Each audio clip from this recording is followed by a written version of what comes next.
Slitta ad oggi la giornata di accoglienza per le classi del quarto ginnasio e del primo liceo del classico di Agrigento, diretto da Anna Maria Sermenghi. Sarebbe dovuta svolgersi la scorsa settimana, ma a causa dell'allerta meteo è stata rinviata. E quale migliore occasione se non oggi, giorno in cui l'assessore regionale Mariella Lobello è tornata nella sua Agrigento e dal liceo classico per portare un saluto ed un augurio di buon anno scolastico agli alunni. Una visita piacevolissima. Devo dire, voglio ringraziare la dirigente Anna Maria Sermenghi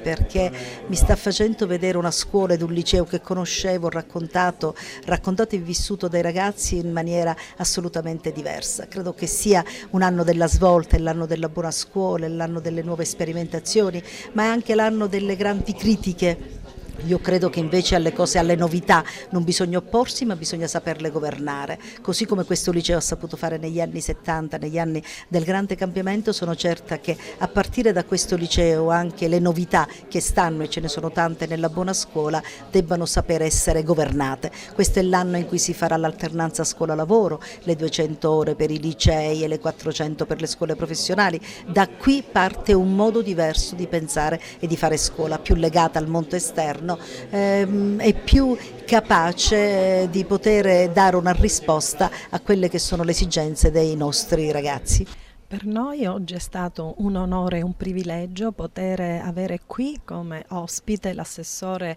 Lobello, assessore regionale alla pubblica istruzione, per questa solenne inaugurazione dell'anno scolastico, un'occasione preziosa che a noi ha offerto la possibilità di presentare la nostra scuola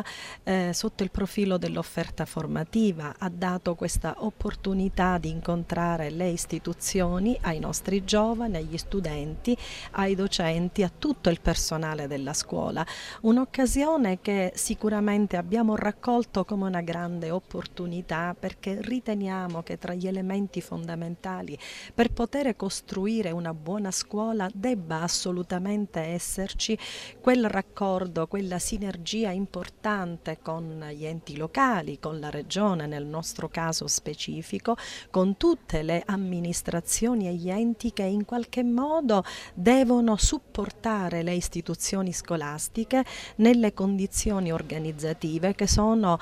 fondamentali nella realizzazione del piano dell'offerta formativa. Devo dire che poi una parte centrale di questa giornata, di questa inaugurazione, è stata dedicata all'accoglienza dei ragazzi che entrano da quest'anno al liceo, i ragazzi delle quarte classi ginnasiali, accolti oggi con i loro genitori per poter vivere questo primo loro giorno, simbolicamente primo, di scuola in una cornice solenne che è quella dell'istituto che oggi li accoglie, li prenderà per mano e gli insegnanti che li accompagneranno per 5 anni saranno proprio quelli che li guideranno in un percorso di crescita che noi speriamo possa essere fondamentale non solo sotto il profilo degli apprendimenti, ma anche sotto il profilo umano-culturale della loro formazione di futuri cittadini.